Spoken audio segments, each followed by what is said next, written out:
ತಮ್ಮ ಶಾಲೆಯ ಅನುಭವವನ್ನು ಹಾಗೂ ತಮ್ಮ ವೃತ್ತಿ ಬದುಕಿನ ಅನುಭವವನ್ನು ನಮ್ಮ ಮಳವಳ್ಳಿ ತಾಲೂಕಿನ ಪ್ರಸಿದ್ಧ BU ಆಗಿ ಕಾರ್ಯನಿರ್ವಹಿಸಿ ಇಂದು ರಾಮನಗರದ ವಯಸ್ಕ ಶಿಕ್ಷಣದ ಅಧಿಕಾರಿಯಾಗಿರುವಂತಹ ಶ್ರೀಯುತ ಶ್ರೀ ಭೀಮನಾಯಕ್ ಸರ್ ಅವರು ಈ ಕಾರ್ಯಕ್ರಮದ ಕುರಿತು ತಮ್ಮೆರಡು ಅನಿಸಿಕೆಯನ್ನು ಹೇಳಬೇಕು ಅಂತ ಕೇಳ್ಕೊತೀನಿ. ಗುರು ವಂದನಾ ಕಾರ್ಯಕ್ರಮವನ್ನು ಆಯೋಜಿಸಿರುವಂತಹ ನಮ್ಮೆಲ್ಲ ಹಿರಿಯ ವಿದ್ಯಾರ್ಥಿಗಳಿಗೆ ವಂದನೆಗಳನ್ನ ಮೊದಲಿಗೆ ತಿಳಿಸ್ತಾ, ನಮ್ಮ ವೇದಿಕೆ ಮೇಲೆ ಹಾಸನರಾಗಿರ್ತಕ್ಕಂತಹ ನಮಗಿಂತಲೂ ಹಿರಿಯರುಗಳಾದಂತಹ ಎತ್ತಂಬಾಡಲ್ಲಿ ತಮ್ಮದೇ ಆದಂಥ ಅನುಭವವನ್ನು ಪಡ್ಕೊಂಡು ಹೋಗಿರ್ತಕ್ಕಂತಹ ಎಲ್ಲರ ಹೆಸರುಗಳನ್ನ ಹೇಳಲೇಬೇಕಾಗಂಥ ಶನಿವಾರ ಸಹ, ಯಾಕಂದರೆ ನಮ್ಗೆ ಸಿಗ್ತಿರೋಂಥ ಒಂದು ಅವಕಾಶ ಇದು. ನಮ್ಮ ಲೋಕೇಶ್ ಮೊದಲಿದ್ದರಂತೆ, ನನಗೂ ಅವರು ನಾನು ಬರೋಷ್ಟರಲ್ಲಿ ಹೊಟ್ಟೋಗಿದ್ರು ಅಂತ ಕಾಣಿಸ್ತದೆ. ಲೋಕೇಶ್ ಅವರು, ವಿಸ್ಕಂಠ ಅವರು, ಮಂಜುನಾಥ್ ಅವರು, ಶಶಿಕಲಾ ಮೇಡಮ್ನವರು, ಮತ್ತು ಮರದ್ ಅವರು, ಮತ್ತು ನಮ್ಮ ಪುಟ್ರಾಚಯ್ಯನವರು, ನಮ್ಮ ಚಂದ್ರಕಲಾ ಮೇಡಮು, ಲಲಿತಾ ಮೇಡಮ್ಮನವರು, ಮತ್ತು ನಮ್ಮ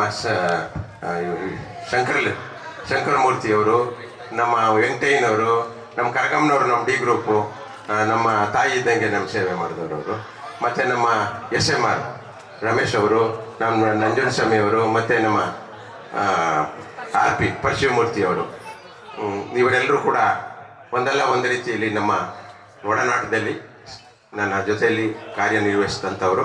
ಹಾಗಾಗಿ ಎತ್ತಂಬಡಿಗೆ ನಾನು 1999 ಮೇ 3ನೇ ತಾರೀಕು ನಮ್ಮ ಇವರು ಲೋಕೇಶ್ ಹೇಳ್ದಂಗೆ ನಾನು ಕತ್ತೆ ಮಾರ್ಗದಲ್ಲಿ ಯಾವಾಗ ಒಂದು ಸಿವಿಲ್ ಬಸ್ ಬರೋವು, ಅಲ್ಲಿ ಹೆಂಗೋ ಬಂದು ಅಲ್ಲಿ ಇಳಿದೆ. ನಾನು ನನ್ನ ತಮ್ಮ ಬಂದು ಇಳಿದ್ವಿ. ಅಂತರಳಿಂದ ಇಲ್ಲಿ ನಡ್ಕೊಂಡು ಹೋಗ್ಬೇಕಂದ್ರು. ನಡ್ಕೊಂಡು ಹೋಗ್ತಿದ್ದಾಗ ತುಂಬ ಬಿಸಿಲು, ಮೇ ಸಹಜವಾಗಿ ಅಲ್ಲೆಲ್ಲೋ ಹಳ್ಳೆಲ್ಲ ಕಿತ್ಕೊಂಡು ತಲೆ ಮೇಲೆ ಮಾಡಿಕೊಂಡು ಸ್ಕೂಲ್ಗಳಷ್ಟು ಒಣಗೋಯ್ತದ್ದು, ಹಿಂಗೆ ಪೌಡ್ರ್ ಆಗೋಯ್ತದ್ದು. ಸೊ ಆವಾಗ ಬಂದಾಗ ಈಗ ಹೆಂಗಪ್ಪ ಮಾಡೋದು, ಡೈಲಿ ಓಡಾಡಬೇಕಲ್ಲ, ಈಗ ಏನು ಚಿಂತೆ ಅಂದಾಗ ನಮ್ಮ ಇವರು ಅಂಗಡಿ ಇಟ್ಕೊಂಡಿರ್ತಹ ನಮ್ಮ DR ಅವರು, ದೇವರಾಜು ಇದ್ರಲ್ಲ ಮಾಸ್ಟ್ರು, ಅವರ ಸೈಕಲ್ ಶಾಪ್ ಎಂದಿತ್ತು ಅವ್ರ ಮನೆ ಹತ್ರ. ಆ ಸೈಕಲನ್ನು ಬಾಡಿಗೆಗೆ ತಗೊಂಡು ದಿನ ಎತ್ತಂಬಾಡಿಗೆ ಹೋಗೋದು ಬರೋದು ನಾವು ಆರಂಭ ಮಾಡಿದ್ವಿ. ಸೊ ಮೊದಲಿಗೆ ನಾನು ಎತ್ತಂಬಾಡಿಗೆ ಬಂದಾಗ ಅಲ್ಲಿನ ಹೈಸ್ಕೂಲಿನ ಅಲ್ಲಿ ನಮ್ಮ ಸಹಪಾಠಿಯಾಗಿ ಕೆಲಸ ಮಾಡ್ತಿದ್ದವರು SMR ಮತ್ತು ನಂಜುಂಡಸ್ವಾಮಿ, ಲೋಕೇಶ್ ಅವರು ಹೈಸ್ಕೂಲಲ್ಲಿ ಇಷ್ಟು ಜನ ಇದ್ದರು. ಮತ್ತು ನಮ್ಮ VS, ಆಮೇಲೆ ಚಿಕ್ಕಬೋರಯ್ಯ, ಆಮೇಲೇನೋ ಇವ್ರು ಬಂದಿದ್ದು ಅನಿಸುತ್ತೆ, ಯಾರು ಲೋಕೇಶ್ ಹಿಂದಿ ಬಂದಿದ್ದರು, ಆಮೇಲೆ TRP ಅಂತ ಬಂದಿದ್ದರು, ಆಮೇಲೆ ನಮ್ಮ DGS ಇದ್ದರು ಗುರುಸಿದ್ದಯ್ಯನವರು. ಸೊ ಆ ಒಂದು ಕಾಲ, ಸೊ ಆ ಒಂದು ಬದಲಾವಣೆ ಮಾಡುವಂಥ ಒಂದು ಅನಿವಾರ್ಯತೆ ನಾವೆಲ್ಲರೂ ಯಂಗ್ಸ್ಟರ್ಗಳಿದ್ದು ಅವಾಗೆಲ್ಲ ನಾವು ಯುವಕರು, ಊರಿನ ಹುಡುಗರುಗಳು ಕೂಡ ನಮ್ಮ ಜೊತೆಲಿ ಆಟ ಆಡೋಕ್ಕೆ ಬರ್ತಿದ್ರು. ಅವತ್ತು ಕಬಡ್ಡಿ ಆಗ್ಬೋದು, ಮತ್ತು ಕ್ರಿಕೆಟು. ನಮ್ಮ ಇವರು ಇರ್ಬೇಕಲ್ಲ, ಬಂದಿರಬೇಕು ಕ್ರಿಕೆಟ್, ನಮ್ಮ PT ರಾಮಕೃಷ್ಣ, ಆಮೇಲೆ ಕಾಳರಾಜು, ಭಾಳಷ್ಟು ಎಲ್ಲ ಸ್ನೇಹಿತರುಗಳು ಬರ್ತಾಯಿದ್ರು ಅವತ್ತು, ಸ್ಟೂಡೆಂಟ್ಸ್ಗಳು. ಸೊ ಆ ಒಂದು ಕಾಲದಲ್ಲಿ ನಾವೆಲ್ಲರಿಗೆ ಅವ್ರು ಕೈ ಜೋಡಿಸಿದ್ರು. ಗ್ರಾಮದವರಂತೂ ಅಷ್ಟು ಚೆನ್ನಾಗಿ ಕೈ ಜೋಡಿಸಿದ್ರು ನನಗೆ. ನಾನು ಏನೇ ಇಂಪ್ರೂವ್ಮೆಂಟ್ ಮಾಡಬೇಕಂತ ಯೋಚನೆ ಮಾಡಿದಾಗೆಲ್ಲ ನನ್ನ ಗ್ರಾಮಸ್ಥರು, ಬಕ್ಕಳೇಗೌಡರಾಗಿರ್ಬೋದು, ನಮ್ಮ ಇವರು ಕರ್ಸಿದೇಗೌಡರು, ರಾಜಣ್ಣ, ಮತ್ತು ಇವರು ಹೊನ್ನೇಗೌಡರು, ಎಂಥದ್ದು ಸ್ವಲ್ಪ ಇದಾಗ್ತಿದ್ದಿಲ್ಲ, ಹೊನ್ನೇಗೌಡರು ಏನೋರು ಹೆಸರು ಮತ್ತೆ ಗೌಡರು, ಮತ್ತು ನಮ್ಮ ಸುಮಾರು ಜನ ಹೆಸರುಗಳು ಲಾಂಗ್ ಗ್ಯಾಪ್ ಆಗೋಯ್ತು. ಎಲ್ಲರೂ ಭಾಳಷ್ಟು ಜನ ನನಗೆ ಸಪೋರ್ಟ್ ಮಾಡಿದ್ರು. ನಮ್ಮ ಶಾಲೆಗಳ ಚುರುಕಿ ಹಾಕೋದಾಗ್ಲಿ, ಡೆಸ್ಕ್ಗಳು ಕೊಡಿಸೋದಾಗ್ಲಿ, ಶಾಲಾ ಇಂಪ್ರೂವ್ಮೆಂಟ್ ಆಗಲಿ, ಶಾಲೆಯ ಸಾಂಸ್ಕೃತಿಕ ಕಾರ್ಯಕ್ರಮಗಳು ನಡೆಸೋದ್ರಾಗಲಿ ನಮ್ಗೆ ಭಾಳಷ್ಟು ಚೆನ್ನಾಗಿ ನಿಂತ್ಕೊಂಡದಕ್ಕೆ ಪ್ರತಿಫಲವಾಗಿ 95 ಇದ್ದಂತಹ ಶಾಲೆಯ ಮಕ್ಕಳ ಸಂಖ್ಯೆ 220 ಮಾಡೋವರೆಗೂ ನಾನು 7 ವರ್ಷಗಳ ಸೇವೆಯನ್ನು ಸುದೀರ್ಘವಾಗಿ ಮಾಡುವಂಥ ಒಂದು ಸೌಭಾಗ್ಯ, ನಿಮ್ಮೆಲ್ಲರ ಪ್ರೀತಿ ವಾತ್ಸಲ್ಯ ನನಗೆ ಸಿಕ್ತು. ನಾನು 7 ವರ್ಷದ ಮೇಲೆ, ನಾನು 6 ವರ್ಷದ ಮೇಲೆ ವರ್ಗಾವಣೆ ಆಗಿಬಿಟ್ಟಿದ್ದೆ. ಸೊ ಎಲ್ಲರೂ ಊರವ್ರು, ಕೆಂಪರಾಜು ಅವರೆಲ್ಲ ಸೇರ್ಕೊಂಡು ಅದು ಹೆಂಗೋಯ್ತೀರಿ ಹೋಗಿ ಸರ್ ನೀವು ಅಂತ ಹೇಳ್ಬಿಟ್ಟು ಮತ್ತೆ ಹೋಗಿ DDPIಗೆ ಹೋಗಲೇಬಾರ್ದು ಇವ್ರನ್ನ ನಾವು ರಿಲೀವ್ ಮಾಡಲ್ಲ ಅಂತೇಳಿ ಇದು ಮಾಡ್ಕೊಂಡ್ಬಂದ್ರು. ಆ ವರ್ಷ ಅಲ್ಲೇ ಉಳ್ಕೊಂಡ್ಬಿಟ್ಟೆ. DDPIಗೆ ಒಂದು ಮನವಿ ಬರ್ಕೊಟ್ಬಿಟ್ಟೆ. ಈಗ ಹಂಗಿಲ್ಲ ವಾತಾವರಣ, ಟ್ರಾನ್ಸ್ಫರ್ ಆಯ್ತು ಅಂದರೆ ಹೋಯ್ತಾ ಇರಬೇಕು. ಅವತ್ತು DDPIಗೆ ಹೋಗಿ ಮನವಿ ಕೊಟ್ಟೆ, ಆಯ್ತು ಹೋಗಪ್ಪ ಅಲ್ಲೇ ಇರೋ ಬಂದ್ಬಿಟ್ಟು. ಸೊ ಹಾಗಾಗಿ ನೆಕ್ಸ್ಟ್ ವರ್ಷ 7 ವರ್ಷ ಆಯ್ತಲ್ಲ ಅಂಥೇಳಿ ನಾನು ಮತ್ತೆ ಟ್ರಾನ್ಸ್ಫರ್ಗೆ ಹಾಕ್ಕೊಂಡೆ. ಟ್ರಾನ್ಸ್ಫರ್ ಆಗ್ಬಿಡ್ತು. ಸೊ ಏಕಕಾಲದಲ್ಲಿ 4 ಜನ ಟ್ರಾನ್ಸ್ಫರ್ ಆಗ್ಬಿಟ್ಟು ನಾನು ಟ್ರಾನ್ಸ್ಫರ್ ಆದೆ. ಇವರು ಯಾರು ನಮ್ಮ ನಂಜುಂಡ ಸ್ವಾಮಿನೂ ಆದ್ರೆ ಅನ್ಸುತ್ತಲ್ಲ, ನಂಜುಂಡ ಸ್ವಾಮಿ, RP ಮತ್ತೆ ಚಿಕ್ಕಪುರಯ್ಯನವರು 4 ಜನ ಟ್ರಾನ್ಸ್ಫರ್ ಆಗೋದ್ರು. ಏನ್ ಮಾಡೋದು, ಊರಲ್ಲಿ ಶಿಕ್ಷಕರ ಕೊರತೆ ಆಗೋಯ್ತು. ಆಮೇಲೆ ನಮಗೇನು ಸಮಾಧಾನ ಅಂದ್ರೆ ಅಲ್ಲಿ ಗಣಿತ ಮೇಷ್ಟ್ರು ಉಳ್ಕೊಂಡಿದ್ರು ಒಬ್ರು, ಆಮೇಲೆ ಇಂಗ್ಲೀಷು ಹಿಂದಿ ಮೇನ್ ಸಬ್ಜೆಕ್ಟ್ ಕೆಲವರು ಉಳ್ಕೊಂಡಿರೋದ್ರಿಂದ ಅಂತಹ ಕೊರತೆ ತಾತ್ಕಾಲಿಕ ಅನಿಸಿದ್ರು ಕೂಡ, ಯಾಕಂದ್ರೆ ಸರ್ಕಾರದ ಹುದ್ದೆ ಅಂದ್ರೆ ಹರಿಯುವ ನೀರು, ಸರ್ಕಾರಿ ಹುದ್ದೆ ಅಂದ್ರೆ ಒಂದೇ ಕಡೆ ಇರೋಕ್ಕಾಗೋದಿಲ್ಲ. ಇವರೆಲ್ಲ ಬಂದಿದ್ರು 3 ವರ್ಷಕ್ಕೆ ಹೋಗಿದ್ರು ನೋಡಿ. ಅವರು ಬಂದು ಹೋಗಿದ್ದಾರೆ. ಅವ್ರು ಈಗ PU ಕಾಲೇಜಲ್ಲಿ ಕೆಲಸ ಮಾಡ್ತಾರಂತೆ. ಕೆಲವರೆಲ್ಲ ರಿಟೈರ್ಡ್ ಆಗವ್ರೆ, ನಾವಿನ್ನೂ ಸರ್ವಿಸಲ್ಲಿ ಇದ್ದೀವಿ. ನಾನು ಎತ್ತಂಬಾಡಿಯಿಂದ ತುಂಗಣಿಗೆ ಟ್ರಾನ್ಸ್ಫರ್ ಆಗೋದೆ. 7 ವರ್ಷಗಳ ಕಾಲ ತುಂಗಣಿಲಿ ಕೆಲಸ ಮಾಡಿದೆ. 7 ವರ್ಷದ ನಂತರ 7 ವರ್ಷ ಎತ್ತಂಬಾಡಿಲಿ ಮಾಡಿದೆ. 6 ವರ್ಷಗಳ ಕಾಲ ತುಂಗಣಿ ಹೈಸ್ಕೂಲ್ ಮಾಡಿದೆ. ಪ್ರಮೋಷನ್ ಆಗಿ ರಾಯಚೂರಿಗೆ ಹೋದೆ. ರಾಯಚೂರಲ್ಲಿ 2 ವರ್ಷ ಕೆಲಸ ಮಾಡಿದೆ.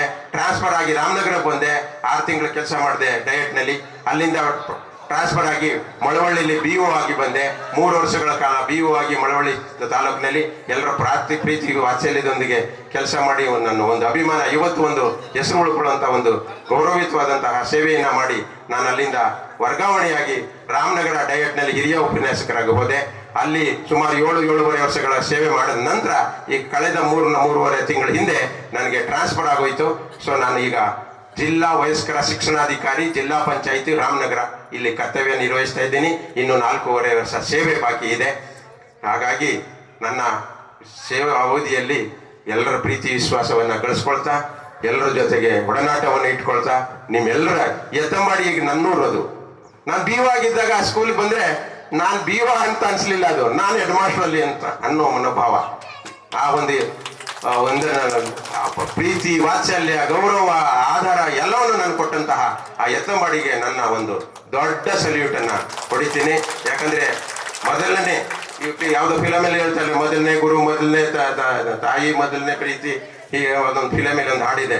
ಹಾಗಾಗಿ ನನ್ನ ಮೊದಲನೇ ಸೇವಾವಧಿ ಆರಂಭ ಮಾಡಿದಂತಹ ಸ್ಟೂಡೆಂಟ್ ಲೈಫಿಂದ ಮಾಸ್ಟರ್ ಡಿಗ್ರಿ ಮಾಡಿಕೊಂಡು MA B.Ed ಮಾಡಿದಂಥವನು KES ಪಾಸ್ ಮಾಡಿಕೊಂಡು ನೇರವಾಗಿ ಊರಲ್ಲಿ ಬರ್ಲಿಕ್ಕೂ ಒಂದು ಕಾರಣ, ಕೌನ್ಸಿಲಿಂಗ್ ಕೊಡ್ಬೇಕಾದಾಗ ವೈಸಿ ಕಾಳೆಯ ನನ್ನ ಕ್ಲಾಸ್ಮೇಟು ಡಿಗ್ರಿಲಿ. ವೈಸಿ ಕಾಳೆಯರು ಅವ್ರ ದಿನ ಕಾಲೇಜ್ ಬರ್ತಾ ಇದ್ರಲ್ವಾ, ಹಾಗಾದ್ರೆ ಬಸ್ ರೂಟ್ ಇದು ಅಂದ್ಬಿಟ್ಟು ನಾನು ಎತ್ತಂಬಾಡಿ ಕೊಡಿ ಅಂತ ತಗೊಂಡ್ ಬಂದ್ಬಿಟ್ಟೆ. ತಗೊಂಡ್ ಬಂದು ನೋಡ್ತೀನಿ ಬಸ್ ಇಲ್ಲ. ಆದ್ರೆ ನೀವು ನೋಡಿ, ಬಡತನ ಅನ್ನೋದ್ರಲ್ಲಿ ಮಜಾ ಇರುತ್ತೆ, ಕಷ್ಟಪಟ್ಟಿರೋದ್ರಲ್ಲೂ ನೆನಪು, ಖುಷಿ ಉಳ್ಕೊಂಡಿದೆ ಯಾವತ್ತೂ ಅಷ್ಟೇ. ಹಾಗಾಗಿ ಆ ಊರು ನನಗೆ ಅವತ್ತಿಗೆ ದೂರ ಕಾಣಿಸಿರ್ಬೋದು, ಅದರ ನಂತರ ನನ್ನ ಪ್ರೀತಿ, ವಾತ್ಸಲ್ಯ, ಊರವ್ರನ್ನ ಒಡನಾಟ, ಹಿರಿಯ ವಿದ್ಯಾರ್ಥಿಗಳ ಸಹಕಾರ, ಊರಿನ ಹಿರಿಯರ ಸಹಕಾರ ನಮಗೆ ದೂರ ಏನು ಮಾಡಲಿಲ್ಲ. ಅದು ನನ್ನ ಸ್ವಂತ, ನನ್ನೂರು ಅಂತ ಇವತ್ತು ನಾನು ಹೆಮ್ಮೆಯಿಂದ, ನನ್ನ ಹುಟ್ಟೂರು ಅಂದಾದ್ರೆ ನನಗೆ ಬದುಕನ್ನ ಕಟ್ಟಿಕೊಡುವಂತಹದ್ದು, ಪ್ರೀತಿ ವಾತ್ಸಲ್ಯವನ್ನು ಕೊಟ್ಟಂಥದ್ದು 2ನೇ ಊರು ಅದು ಎತ್ತಂಬಾಡಿ ಅಂತ ಹೇಳ್ತಾ ನಾನು ಮುಂದುವರೆದು ಮಾತಾಡೋರಿದ್ದೀರಿ. ಇವತ್ತು ನನ್ನನ್ನು ಗುರುತಿಸಿ ಗುರು ವಂದನೆಯನ್ನ ಮಾಡ್ಬೇಕಂತೇಳಿ ನೀವು ಹಿರಿಯರೆಲ್ಲ ಇಚ್ಛಿಸಿ ನನ್ನನ್ನು ಕೂಡ ಒಬ್ಬ ವ್ಯಕ್ತಿಯಾಗಿ ಗುರುತಿಸಿ ಕರೆದಿದ್ದೀರಿ. ನಿಮ್ಮೆಲ್ಲರಿಗೂ ಭಗವಂತ ಆರೋಗ್ಯ, ಐಶ್ವರ್ಯ, ಧನ ಕನಕ ಕೊಡ್ಲಿ, ಜೊತೆಗೆ ನಿಮ್ಗೆ ಒಳ್ಳೆ ಮನಸ್ಸು ಕೊಡ್ಲಿ, ದುರಾಸೆ ಕೊಡದೆ ಹೋಗ್ಲಿ, ಆಸೆ ಕೊಡ್ಲಿ. ಮನುಷ್ಯನ್ಗೆ ಆಸೆ ಬೇಕು, ದುರಾಸೆ ಬೇಡ. ದುರಾಸೆಯಿಂದ ಒಳ್ಳೇದಾಗಲ್ಲ. ನಿಮ್ಮ ಮಕ್ಕಳನ್ನು ಒಳ್ಳೆ ದಾರಿಲಿ ನಡೆಸಿ, ಮಕ್ಕಳಿಗೆ ಸಂಸ್ಕಾರ ಕಲಿಸಿ, ದುಡ್ಡು ಮಾಡೋದು ಕಲಿಸ್ಬೇಡಿ. ದಯಮಾಡಿ ಅನ್ಯ ಮಾರ್ಗ ಕಲಿಸ್ಬೇಡಿ. ಅವ್ರ ಮುಂದೆ ಸುಳ್ಳು ಹೇಳೋದನ್ನ ಕಲಿಸ್ಬೇಡಿ. ಮಕ್ಕಳಿಗೆ ಸರ್ಕಾರಿ ಶಾಲೆನೇ ಕಳಿಸಿ, ಖಾಸಗಿ ಶಾಲೆಯಲ್ಲಿ ಕಳಿಸಿ, ಕನ್ನಡವನ್ನ ಚೆನ್ನಾಗಿ ಅರ್ಥ ಮಾಡಿಸಿ. ಗ್ರಾಮರು ವ್ಯಾಕರಣವನ್ನ ಕನ್ನಡ ಕಲ್ತಂತಹ ಕನ್ನಡ ಶಾಲೆಯಲ್ಲಿ 7ನೇ ತರಗತಿವರೆಗೂ ಹೋಗಿ 8ನೇ ಕ್ಲಾಸ್ ಇಂಗ್ಲಿಷ್ ಮೀಡಿಯಂ ಹೋಗೋ ವಿದ್ಯಾರ್ಥಿ ಅವನು ಯಾವ ದೇಶದಲ್ಲಾದ್ರೂ ಬದುಕ್ತಾನೆ, ಯಾವ ಹುದ್ದೆಲಾದ್ರೂ ಬದುಕ್ತಾನೆ, ಬದುಕನ್ನು ಕಟ್ಕೊಳ್ತಾನೆ. ಹಾಗಾಗಿ ನಿಮ್ಮ ಮಕ್ಕಳಿಗೆ ನಮ್ಮ ಗ್ರಾಮೀಣ ಸೊಗಡು, ನಮ್ಮ ಕುಟುಂಬದ ಸೊಗಡು, ನಮ್ಮ ಮಾತೃಭಾಷೆ ಶಿಕ್ಷಣವನ್ನ ಹೆಚ್ಚು ಆದ್ಯತೆ ಕೊಡಿ. ಸರ್ಕಾರಿ ಶಾಲೆಯಲ್ಲಿ ಏನು ಕಳಪೆ ಇಲ್ಲ, ಶಿಕ್ಷಕರ ಕೊರತೆ ಇಲ್ಲದೆ ಇದ್ರೆ ನಮ್ಮ ಸರ್ಕಾರಿ ಟೀಚರ್ಸ್ ಏನು ಕಡಿಮೆ ಇಲ್ಲ. ಇವತ್ತು ಒಬ್ಬ ಸರ್ಕಾರಿ ಶಿಕ್ಷಕನ ಆಗ್ಬೇಕಾದ್ರೆ ಇವತ್ತು 10 ಲಕ್ಷ, 5 ಲಕ್ಷ, 10 ಲಕ್ಷ ಶಿಕ್ಷಕರನ್ನ ದಾಟಿ ಬರಬೇಕು, ಸ್ಪರ್ಧಿಗಳನ್ನು ದಾಟಿ ಬರಬೇಕು. ಈಗ ನಾವು TETಗೆ 3.5 ಲಕ್ಷ ಅಪ್ಲಿಕೇಶನ್ ಹಾಕವ್ರೆ. ತಗೊಳ್ಳೋದು 10,000 ಜನನ ನೇಮಕಾತಿ ಮಾಡ್ಕೊಳ್ಳೋದು, ಹಾಕಿರೋದು 3.5 ಲಕ್ಷ. ಆ 10,000 ಜನ ಯಾರು? ಎಲ್ಲವನ್ನು ದಾಟದಂತಹ ಎಲ್ಲದರಲ್ಲೂ ನಾನು ಮುಂದೆ ಅಂತಹ ಶಿಕ್ಷಕರು ಸರ್ಕಾರಿ ಶಾಲೆಗೆ ಬರೋದು ನೀವು ಅರ್ಥ ಮಾಡ್ಕೊಳ್ಳಿ ದಯಮಾಡಿ. ಎಲ್ಲೋ ವ್ಯವಸ್ಥೆ ಒಳಗಡೆ ಸರ್ಕಾರಿ ದೊಡ್ಡ ಸಂಸಾರದಲ್ಲಿ ಸ್ವಲ್ಪ ಎಲ್ಲವನ್ನು ಪೂರೈಸುವಾಗ ಕಷ್ಟ ಆಗತ್ತೆ. ನಮ್ಮೂರಿನಲ್ಲಿ ನಾವು ಕಟ್ಕೋಬೇಕು. ನಿಮ್ಗೊಂದು ಮಾತು ಹೇಳೋಕೆ ಇಷ್ಟೇ ಪಡ್ತೀನಿ. ನಾನು BO ಆಗಿದ್ದಾಗ ಮಳವಳ್ಳಿಯಲ್ಲಿ 30 ಏನು ಇದ್ರ ಶಾಲೆ ಮಾಡಿದೆ. ಎಂಥದ್ದು ಅಲ್ಲ, ಟೆಂಟ್ ಶಾಲೆ ಅಲ್ಲ, ನಮ್ಮ ಮಕ್ಕಳ ಮನೆನ ಏನೋ ಶಾಲೆಗಳಲ್ಲಿ ಹೆಸರು ಮರ್ತೇನೆ, ಮಕ್ಕಳ ಮನೆ ಅಂತ 30 ಮಾಡಿದೆ. ನಾನೇ ಉದ್ಘಾಟನೆ ಮಾಡಿದೆ ಮಳವಳ್ಳಿ ತಾಲೂಕಲ್ಲಿ. ಹೇಗೆ ಅದು? ಈಗ ಕಾನ್ವೆಂಟ್ಗೆ ಹೋಗೋದು ಬೇಡ, ನಿಮಗೂ ಸರ್ಕಾರಿ ಶಾಲೆಗೆ ಬರಲಿ, ನಮ್ಮ ಟೀಚರ್ ಅವರೇ, ಜೊತೆಗೆ ನೀವೊಬ್ಬ ಗೆಸ್ಟ್ ಟೀಚರ್ನ ನೇಮಕ ಕೊಡಿ, ನಮ್ಮ ಸಾಲ ಆವರಣ, ನಮ್ಮ ಬಿಸಿ ಊಟನೇ, ಅಂಗನವಾಡಿ ಮಗುನೇ ಆಗಿರ್ಲಿ, ನಿಮ್ದೇ ಫೀಸು. ಅಲ್ಲಿ 10 ಕಟ್ತೀರಲ್ಲ, ಇಲ್ಲಿ 4 ಸಾವಿರ ಹಾಕೊಳ್ಳಿ. ನಿಮ್ಮ ಮೇಲೆ ಒಬ್ಬನ SDMC ಅಧ್ಯಕ್ಷರನ್ನು ಅಥವಾ ಶಿಕ್ಷಕರನ್ನ ಹಣಕಾಸಿಗೆ ಟ್ಯಾಗ್ ಮಾಡ್ಕೋಬೇಡಿ. ನಿಮ್ಮ SDMC ಅಥವಾ ನಿಮ್ಮ ಪೋಷಕನ ಒಬ್ಬನನ್ನ ಇದರ ಒಂದು ಅಕೌಂಟ್ ಹೋಲ್ಡರ್ ಆಗಿ ಮಾಡಿ ನೀವು ಮೇಂಟೈನ್ ಮಾಡಿ. ಆ ಟೀಚರ್ ಸಂಬಳ ಕೊಡಿ, ಯೂನಿಫಾರ್ಮ್ ಇತ್ಯಾದಿ ನೀವೇ ರೆಡಿ ಮಾಡ್ಕೊಂಡು ಹಾಕೊಳ್ಳಿ. ಕಾನ್ವೆಂಟ್ ರೀತಿಯಲ್ಲಿ ನಮ್ಮ ಮಕ್ಕಳಿಗೆ ಸರ್ಕಾರಿ ಶಾಲೆ ಒಳಗಡೆನೆ ಕಲಿಸಿ ಅಂತ ನಾನು 30 ಮಾಡೋಗಿದೆ. 40 35 ಇರಬೇಕು ಮಳವಳ್ಳಿಯಲ್ಲಿ. ಮಳವಳ್ಳಿ ತಾಲೂಕಲ್ಲಿ ನಾನು BO ಅದು ಹೆಸರು ಮಾಡ್ತದ್ದು. ಹಾಗಾಗಿ ನೀವೆಲ್ಲ ಆ ಥರದ ಶಾಲೆಗಳನ್ನ ನಮ್ಮ ಶಾಲಾ ಅವಲಂಬನೆ ಮಾಡ್ಕೊಂಡು ಕಾನ್ವೆಂಟ್ಗೆ ಹೋಗೋದನ್ನ ಬಿಟ್ಟರೆ ನಮ್ಮ ಮಕ್ಕಳು ನಮ್ಮ ಸಂಸ್ಕಾರ ನಮ್ಮ ಇದನ್ನ ಕಲ್ತ್ಕೊಂಡು ಮಕ್ಕಳು ಅಲ್ಲಿ ಬೆಳೀತಾರೆ. ನಮ್ಮ ತೋಟದ ಹೂವು ಆಗ್ತವೆ, ನಮ್ಮ ತೋಟದಲ್ಲಿ ನಮ್ಮ ಅಂಗಳದಲ್ಲಿ ಬೆಳೀತವೆ. ಅಲ್ಲೇನೋ ಅವರೇನೋ ಸಂಸ್ಕಾರ, ಪಾಶ್ಚಿಮಾತ್ಯ ಸಂಸ್ಕಾರ ನಾವೇನೋ ಕಲಿಸ್ತಿದ್ದೀವಿ. ಯಾರು ಬೇಜಾರು ಮಾಡ್ಕೊಬೇಡಿ, ಎಲ್ಲ ವಿದ್ಯಾವಂತರಿದ್ದೀವಿ. ಕೆಲವು ಅವಿದ್ಯಾವಂತ ಪೋಷಕರು ಏನು ಪರಿಸ್ಥಿತಿ ಮಾಡ್ತಾರೆ ಅಂದರೆ, ನಾನು ಬಸ್ಸಲ್ಲಿ ಹೋಗುವಾಗ ಮಕ್ಕಳನ್ನ ವಿಚಾರಿಸ್ತಾ ಇರ್ತೀನಿ, ಯಾವ ಊರು, ಯಾವ ಕ್ಲಾಸು, ನಿಂಗೆ ಏನು ಬರುತ್ತೆ ಕೇಳೋದು, ನಿಮ್ಮ ಅಪ್ಪ ಏನು ಮಾಡ್ತಾರೆ, ಅಮ್ಮ ಏನು ಮಾಡ್ತಾರೆ. ಆ ಮಗುವಿಗೆ ಕೇಳಿದ್ರೆ ಕನ್ನಡನೂ ಬರಲ್ಲ, ಈ ಕಡೆ ಇಂಗ್ಲೀಷು ಬರಲ್ಲ. ಅಪ್ಪ ಅಮ್ಮ ಕೃಷಿಕರಾಗಿರ್ತಾರೆ. ಅವರು ಯೂನಿಫಾರ್ಮ್ ಫಸ್ಟ್ ಕ್ಲಾಸ್ ಯೂನಿಫಾರ್ಮ್ ಹಾಕೋರೆ, ಒಳ್ಳೆ ಫೀಸ್ ಕಟ್ಟವರೆ ಶಾಲೆಗೆ. ಮಗು ಹೋಗುತ್ತೆ, ಸಾಯಂಕಾಲ ಮನೆಗೆ ಬರುತ್ತೆ. ಎಷ್ಟು ವರ್ಷ ನಡೀತದೆ? 10 ವರ್ಷ ನಡೀತದೆ. 10 ವರ್ಷ ಆದ್ಮೇಲೆ ಈ ಕಡೆ ಇಂಗ್ಲೀಷು ಕಲೀಲಿಲ್ಲ, ಮಗು ಕನ್ನಡನೂ ಕಲೀಲಿಲ್ಲ. ನಿನ್ನ ಮಗು ಸರಿಯಾಗಿ ಕಲಿತಾ ಇಲ್ಲ, ಬೇಡ ಇಂಗ್ಲೀಷ್ ಮೀಡಿಯಂ ಸೇರಿಸ್ಬೇಡ ಅಂದ್ರೆ ನನಗೆ ಹೊಡೆದು ಬಿಡ್ತಾನೆ ಅವರಪ್ಪ. ಯಾಕೆ ಹೇಳಿ? ನಿಮ್ಮ ಮಕ್ಕಳು ಮಾತ್ರ ಇಂಗ್ಲೀಷ್ ಮೀಡಿಯಂ ಓದ್ಕೋಬೇಕು, ನಮ್ಮ ಮಕ್ಕಳು ಸೇರಿಸಿರೋದು ನಿಮ್ಗೆ ಹೊಟ್ಟೆ ಕಿಚ್ಚ? ಸಾಮಾನ್ಯ ಅಭಿಪ್ರಾಯ. ಹೋಗ್ರಿ ನಮ್ಮ ಮಕ್ಕಳು ಕಲಿಬೇಕು, ನಮ್ಮ ಆಸೆ ಇಲ್ವಾ ಅನ್ನೋಂಥ. ಬಟ್ ಅವ್ನು ನೈಜತೆ ಅರಿವಾಗೋಷ್ಟರಲ್ಲಿ ಮಗು SSLC 16-17 ವರ್ಷ ದಾಟ್ಬಿಟ್ಟಿರುತ್ತೆ. ಆವಾಗ ಮಗು ಹಿಂದೆ ಬೆಳೀತದೆ. ಇಂಗ್ಲೀಷ್ ಕಲಿಬೇಡಿ ಅಲ್ಲ, ನೀವು 7ನೇ ತರಗತಿ ನಂತರ ನೀವು ಇಂಗ್ಲೀಷ್ ಕಲಿಬಹುದು. ಯಾವಾಗಾದ್ರೂ ಮಕ್ಕಳಿಗೆ ಕಲಿ ಹಿಂದೆ ಎಲ್ಲ SSLC PUC ಕನ್ನಡ ಮೀಡಿಯಂ ಓದೋರು ಇವತ್ತು ಡಾಕ್ಟರ್, ಇಂಜಿನಿಯರ್ಗಳು, IAS KAS ಆಫೀಸರ್ಸ್ ಆಗ್ಲಿಲ್ವಾ? ಆಗಿದ್ದಾರೆ. ಯಾವತ್ತಾದ್ರೂ ಇಂಗ್ಲೀಷ್ ಕಲಿಬಾರ್ದಲ್ಲ. ನೀವು ಬೇಸಿಕ್ಕಿಂದ ಜೊತೆಲಿ ಇಂಗ್ಲೀಷ್ ಕಲಿಸಿ, ಹಿಂದಿನೂ ಕಲಿಸಿ. ಬಟ್ ಕನ್ನಡವನ್ನ ದಯಮಾಡಿ ಹೆಚ್ಚಿನ ಆದ್ಯತೆ ಕೊಟ್ಟು ಮಕ್ಕಳಿಗೆ ಕನ್ನಡ ಭಾಷೆ ಮೇಲೆ ಹಿಡಿತಾ ಇರಲಿ, ವ್ಯಾಕರಣದ ಮೇಲೆ ಹಿಡಿತಾ ಇದ್ರೆ ಮುಂದೆ ಅವ್ರ ಬದುಕನ್ನ ಎಲ್ಲಾದ್ರೂ ಕಟ್ಕೊಳ್ತಾರೆ ಅಂತ ಹೇಳ್ತಾ, ನಾನು ಇನ್ನೂ ಮಾತಾಡೋರು ಇದ್ದಾರೆ. ಹಾಗಾಗಿ ನಮ್ಮನ್ನ ಇಲ್ಲಿ ಕರೆಸಿ ನಮ್ಮನ್ನ ಒಂದು ಅಭಿನಂದನೆ ಮಾಡಿದಂತಹ ನಿಮ್ಮೆಲ್ಲರಿಗೂ ಕೂಡ ಮತ್ತೊಮ್ಮೆ ನಿಮ್ಮ ಎಲ್ಲರಿಗೂ ಶುಭವನ್ನ ಕೋರಿ ದೇವರು ನಿಮ್ಗೆ ಒಳ್ಳೇದು ಮಾಡಲಿ ಅಂತ ಹೇಳಿ ನನ್ನ 2 ಮಾತುಗಳು ಮುಗಿಸ್ತಿದ್ದೇನೆ. ಜೈ ಹಿಂದ್, ಜೈ ಕನ್ನಡ. ತನ್ನ ವೃತ್ತಿ ಜೀವನದಲ್ಲಿ ಆದಂತಹ ಅನುಭವವನ್ನು ಹಾಗೂ ಆಸೆ ಇರಲಿ, ದುರಾಸೆ ಬೇಡ, ಹಾಗೆ ಆಂಗ್ಲ ಭಾಷೆಯ ವ್ಯಾಮೋಹವನ್ನು ಬಿಟ್ಟು ಕನ್ನಡ ಭಾಷೆಗೆ ನಿಮ್ಮ ಮಕ್ಕಳನ್ನು ಸೇರಿಸಿ ಅಂತ ಮಾತನ್ನು ಹೇಳಿದಂತಹ ರಾಮನಗರ ಜಿಲ್ಲೆಯಲ್ಲಿ ವಯಸ್ಕ ಶಿಕ್ಷಣದ ಅಧಿಕಾರಿ ಆಗಿರುವಂತಹ ಶ್ರೀಯುತ ಭೀಮನಾಯಕ್ ಸರ್ ಅವರಿಗೆ ಧನ್ಯವಾದಗಳು. ಹಾಗೆ ಮುಂದಿನದಾಗಿ ಈ ಕಾರ್ಯಕ್ರಮವನ್ನು ಕುರಿತು ಹಾಗೂ ತನ್ನ ವೃತ್ತಿ ಜೀವನದ ಅನುಭವವನ್ನು ಕುರಿತು ಶ್ರೀಯುತ ಶ್ರೀ ಶಂಕರಮೂರ್ತಿ HR ಸರ್ ಅವರು ಒಂದೆರಡು ಮಾತನಾಡಬೇಕು ಅಂತ ಕೇಳ್ಕೊತೀನಿ. ಈ ಒಂದು ಸಾರ್ಥಕ ಕಾರ್ಯಕ್ರಮಕ್ಕೆ ಬಂದಿರುವಂತಹ ಎಲ್ಲ ಬಂಧು ಬಾಂಧವರಿಗೆ ತುಂಬ ಹೃದಯದ ವಂದನೆಗಳು.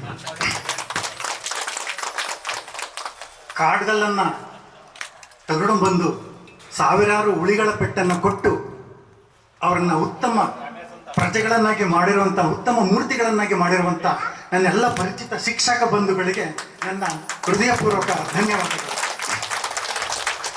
ಬಂಧುಗಳೇ,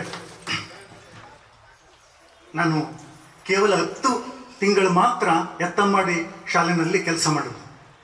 ಆದರೆ 10 ವರ್ಷ ಕೆಲಸ ಮಾಡಿದಷ್ಟು ನನ್ನ ಬಹಳ ಗುರುತಿಸಿ ಇಲ್ಲಿ ಒಂದು ಸನ್ಮಾನ ಮಾಡ್ತಾ ಇದ್ದಾರೆ. ನಿಜವಾಗ್ಲೂ ನಮ್ಮ ಓಲ್ಡ್ ಸ್ಟೂಡೆಂಟ್ಸ್ ಅಲ್ಲ, ಇವರು ಗೋಲ್ಡ್ ಸ್ಟೂಡೆಂಟ್ಸ್. ನಾನು ಈ ಶಿಕ್ಷಕ ವೃತ್ತಿಗೆ ಚಪ್ಪಳಿಗೆ ಸರ್ಕಾರ ಯಾವುದೇ ಒಂದು GST ವಿಧಿಸಿಲ್ಲ, ಅದು ತಿಳಿದಿರಲಿ ನಿಮಗೆ. ನಂತರ ನಾನು ಮೊದಲು ನಿಟ್ಟೂರಿನಲ್ಲಿ ನಾನು 1984ರಲ್ಲಿ ಶಿಕ್ಷಕನಾಗಿ ಸೇರಿದೆ. ಸೇಮ್ ಅಲ್ಲೂ ಇವ್ರು ಹೇಳಿದ್ರಲ್ಲ, ನಮ್ಮ BO ಹೇಳಿದ್ರಲ್ಲ, ಸೇಮ್ ಅದೇ ಅನುಭವ ನನಗೆ. ಹೊರಟೋದೆ, ತುಂಬ ರೂರಲ್ ಪ್ಲೇಸು. ಅಂದರೆ ನನಗೆ ಸರ್ವಿಸ್ ಮಾಡುವಂಥ ಮೈಂಡ್ ಇದ್ದರಿಂದ ನಮ್ಮ ತಂದೆನೂ ಮಾಸ್ಟರ್ ಆಗಿದ್ದರು, ನಮ್ಮ ತಾತನೂ ಮಾಸ್ಟರ್ ಆಗಿದ್ದರು, ನನ್ನ ಮಡದಿ ಇಲ್ಲಿ ಕುಳಿತಿದ್ದಾರೆ, ಅವರು ಮಾಸ್ಟರ್. ಅದಕ್ಕೆ ನಮ್ಮ ಊರಿನಲ್ಲಿ ಹುಲಿಗೆರೆಪುರ ನಮ್ಮ ಸ್ವಂತ ಊರು, ನಾನು ಇರೋದು ಮೈಸೂರಿನಲ್ಲಿ. ಅದಕ್ಕೆ ನಮ್ಮ ಮನೆಗೆ, ಹೊಸ ಮನೆಗೆ ಮೇಷ್ಟ್ರ ಮನೆ ಅಂತ ಹಾಕ್ಸ್ಬಿಟ್ಟಿದ್ದೀನಿ. ಇದು ತುಂಬ ಸಂತೋಷ. ಯಾಕೆಂದರೆ 10 ವರ್ಷ ಮಾಡಿದಷ್ಟು ನನಗೆ ಒಂದು ಸನ್ಮಾನ ಕೊಟ್ಟಿರೋದ್ರಿಂದ ಒಂದು 10 ಮಾತಾಡ್ಬಿಡ್ತೀನಿ, ಯಾರು ಬೇಜಾರು ಮಾಡ್ಕೋಬೇಡಿ. ಉತ್ತರ ಪ್ರದೇಶದ ಅಲ್ಲಿ ಟ್ರೈನ್ ಹೋಗ್ತಾ ಇತ್ತಂತೆ, ಅಲ್ಲಿ ಡಕಾಯಿತಿ ಜಾಸ್ತಿ. ಹೋಗ್ತಾ ಇರಬೇಕಾದ್ರೆ ಇದ್ದಕ್ಕಿದ್ದಂಗೆ ಟ್ರೈನ್ ನಿಂತೋಯ್ತು. ಚೈನ್ ಹಿಡಿದು ನಿಲ್ಲಿಸಿದ್ರು. ಅವಾಗ 8-10 ಮಂದಿ ದರೋಡೆಕೋರರು ಬಂದ್ರಂತೆ. ಎಲ್ಲರನ್ನೂ ಲೂಟಿ ಮಾಡಿ ಎಲ್ಲ ಚಿನ್ನ ಇವೆಲ್ಲ ಕಿತ್ಕೊಂಡು, ಕೆಲವು ಕೊಡದೇವ್ರಿಗೆ ಹೊಡೆದು ಕಿತ್ಕೊಂಡು ಹೋಗ್ತಾ ಇದ್ರಂತೆ. ಆವಾಗ ಅಲ್ಲೊಬ್ಬರು ಬಹಳ ನಂಜುಸ್ವಾಮಿ ಹಿಂಗೆ ಡಿಗ್ನಿಫೈಡ್ ಆಗಿ ಕುಳಿತಿದ್ರಂತೆ. ಒಬ್ಬ ಶಿಷ್ಯ, ಡಕಾಯಿತನ ಶಿಷ್ಯ, ಅವ್ರಿಗೆ ಕಿತ್ಕೊಳಕ್ ಹೋದ್ನಂತೆ, ಕಿತ್ಕೊಳಕ್ ಮುಟ್ಟಕ್ಕೆ ಹೋದ್ನಂತೆ. ಆಗ ಡಕಾಯಿತರ ನಾಯಕ ಅವನಿಗೊಂದು ತಟ್ಟದ್ನಂತೆ, ಐ ಸುಮ್ಮನೆ ಮುಟ್ಬೇಡ ಅವ್ರನ್ನ. ಆಮೇಲೆ ಡಕಾಯಿತ ಮುಗಿಸ್ಕೊಂಡು ಹೋದ್ರಲ್ಲ, ಹೊರಡ್ತಲ್ಲ, ಅವಾಗ ಅವ್ನು ಹೇಳಿದಂತೆ, ಆ ನಾಯಕನಿಗೆ ಅವ್ನು ಕೇಳಿದಂತೆ, ಬಾಸ್ ಯಾಕೆ ನೀವು ಅವ್ರನ್ನ ಇನ್ನೊಬ್ಬರನ್ನ ಮುಟ್ಲಿಕ್ಕೆ ಹೋದಾಗ ನೀವು ಯಾಕೆ ತಡೆದ್ರಿ ಅಂತ. ಏಯ್ ಬಿಟ್ಟಾಳ, ಅವರು ನನ್ನ ಮಾಸ್ಟರ್ ಕಣ, ಗುರುಗಳು. ಅಂದರೆ ಗುರುಗಳಿಗೆ ಎಂಥವನೊಬ್ಬ ಇವನು ಸ್ಥಾನ ಕೊಡ್ತಾನೆ ಅಂದಮೇಲೆ ನಮ್ಮ ವಿದ್ಯಾರ್ಥಿಗಳು ಇಷ್ಟೊಂದು ಸ್ಥಾನ ಕೊಟ್ಟಿರುವಂಥದ್ದು ಅತ್ಯಂತ ಭಾಳ ಸಂತೋಷದ ವಿಚಾರ. ಹಾಗಾಗಿ ಈ ಒಂದು ವಿದ್ಯಾರ್ಥಿಗಳಿಗೆ ನಾನು ತುಂಬ ಚಿರಋಣಿಯಾಗಿರ್ತೀನಿ. ಇಷ್ಟಪಟ್ಟು ಬಂದೆ ಇಲ್ಲಿಗೆ. ನಾನು ಉತ್ತಮ ಹುದ್ದೆಗಳಿಗೆ ಹೋಗ್ಬೋದಾಗಿತ್ತು. ನಮ್ಮ ತಾತ ರಾಜಕಾರಣಿ ಆಗಿದ್ದರು ಮೈಸೂರಲ್ಲಿ, ಉತ್ತಮ ಹುದ್ದೆಗೆ ಹೋಗ್ಬೋದಾಗಿತ್ತು. ಆದರೆ ನಾನು ಈ ವೃತ್ತಿಗೆ ಇಷ್ಟಪಟ್ಟು ಬಂದೆ. ಯಾಕೆಂದರೆ ಹೇಳಿದ್ನಲ್ಲ, ನಮ್ಮ ತಲೆಮಾರೇ ಶಿಕ್ಷಕರು. ಆದರೆ ನನ್ನ ಮಕ್ಕಳು ಮತ್ತು ತಮ್ಮಂದಿರಲ್ಲ ಇಂಜಿನಿಯರು, ಡಾಕ್ಟರ್ಗಳೇ. ಹಾಗಾಗಿ ನಾನು ಈ ಹುದ್ದೆಯನ್ನು ತುಂಬ ಇಷ್ಟಪಡ್ತೀನಿ. ಯಾವುದೇ ಕರ್ನಾಟಕದ ಯಾವುದೇ ಮೂಲೆಗೆ ಹೋಗಲಿ ನಮಸ್ತೆ ಸರ್ ಅಂತಾರೆ. ಯಾರಂದರೆ, ಸರ್ ನಿಮ್ಮ ಸ್ಟೂಡೆಂಟ್ ಸರ್, ರಮೇಶ್ ಆಗಿರ್ಬೋದು, ಇನ್ನೊಬ್ಬರು ಇವರ, ಎಲ್ಲರೂ ಅಷ್ಟೇ. ಅಷ್ಟು ಯಾವುದೇ ಒಂದು ಕರ್ನಾಟಕದ ಯಾವುದೇ ಒಂದು ಮೂಲೆಗೆ ಹೋದ್ರೂ ಕೂಡ ನನ್ನನ್ನು ಗುರುತಿಸ್ತಾರೆ. ಹಾಗಾಗಿ ನನಗೆ ಈ ಶಿಕ್ಷಕ ವೃತ್ತಿ ಬಗ್ಗೆ ಅತ್ಯಂತ ಹೆಮ್ಮೆ ಇದೆ. ನಾನು ಹೇಳಿದ್ನಲ್ಲ, ಸ್ವಲ್ಪ ಸರ್ವಿಸ್ ಮಾಡಿದ್ರು ಕೂಡ ನನ್ನ ಗುರುತಿಸಿ ಸನ್ಮಾನ ಮಾಡಿದ್ದಾರೆ. ನನಗೆ ಹೃದಯ ತುಂಬಿ ಅವರಿಗೆ ತುಂಬ ಚಿರಋಣಿಯಾಗಿರ್ತೀನಿ. ಜೊತೆಗೆ ಇವರಿಗೆಲ್ಲ ನಾನು ವಂದನೆಗಳನ್ನು ಸಲ್ಲಿಸ್ತಾ ಒಂದು ಜನಪದ ಗೀತೆಯನ್ನು ತಮ್ಮ ಮುಂದೆ ಹಾಡಲಿಕ್ಕೆ ಇಷ್ಟಪಡ್ತೀನಿ. ಕೇಳ್ಕೊಂಡಿದ್ದೆ, ನನ್ನ ಪ್ರೀತಿಯ ವಿದ್ಯಾರ್ಥಿನಿಯರು ಇಲ್ಲೇ ಕುಳಿತಿದ್ದಾರೆ. ಅವರ ಕೋರಿಕೆ ಅದಾಗಿತ್ತಂತೆ. ಅದರಿಂದ ಒಂದು ಜನಪದ ಗೀತೆಯನ್ನು, ಇದು ಉತ್ತರ ಕರ್ನಾಟಕದ ಕಡೆ ಜನಪದ ಗೀತೆ, ತಮ್ಮ ಮುಂದೆ ಅದನ್ನು ಪ್ರಸ್ತುತಪಡಿಸ್ತೇನೆ. ಕೊರಳಾಗೆ ಬಂಗಾರ ಸರ, ಬೆರಳಾಗೆರಡುಂಗೂರ, ಕೊರಳಾಗೆ ಬಂಗಾರ ಸರ, ಬೆರಳಾಗೆರಡುಂಗೂರ, ಹೊರಟೀನಿ ಮದುವೆಗೆ ನಾನು ಬಂದಾರ ಬಾ ನೀನು, ಹೊರಟೀನಿ ಮದುವೆಗೆ ನಾನು ಬಂದಾರ ಬಾ ನೀನು, ಬಂದಾರ ಬಾ ನೀನು, ಬಂದಾರ ಬಾ ನೀನು, ಬಂದಾರ ಬಾ ನೀನು, ಬಂದಾರ ಬಾ ನೀನು. ಹುಟ್ಟಿನಿ ಹಸಿರ ಸೀರೆ, ತೊಟ್ಟಿನಿ ಚಿಕ್ಕಿ ಕುಪ್ಸ, ಹುಟ್ಟಿನಿ ಹಸಿರ ಸೀರೆ, ತೊಟ್ಟಿನಿ ಚಿಕ್ಕಿ ಕುಪ್ಸ, ಕೊಲ್ಲೂರ ಬಂಡಿಗೆ ನಾನು ಕುಣಕೊಂತ ಹೋಗ್ತೀನಿ, ಕೊಲ್ಲೂರ ಬಂಡಿಗೆ ನಾನು ಕುಣಕೊಂತ ಹೋಗ್ತೀನಿ, ಊರನ್ನ ಸೇರ್ತೀನಿ ಓ ನನ್ನನಲ್ಲ, ಊರನ್ನ ಸೇರ್ತೀನಿ ಓ ನನ್ನನಲ್ಲ.